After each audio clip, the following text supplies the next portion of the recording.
The Mochi Phone blew up on TikTok with its pastel flip style design and Y2K vibes, marketed as the perfect offline but still connected lifestyle gadget.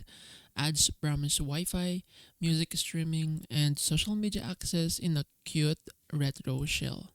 But here's the exposed truth: it is not a unique invention at all. It's basically just a rebranded Samsung Galaxy Folder. The hardware is the same low-end Android flip phone repackaged under the Mochi name, sold through dropshipping sites with inflated discounts and influencer hype. Performance is bare bones, weak camera, clunky software, and limited storage.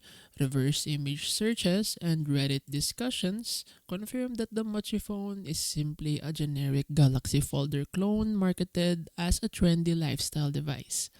The Mochi phone is legit in the sense that it exists, but it's nothing more than a Samsung Galaxy Folder dressed up with pastel branding.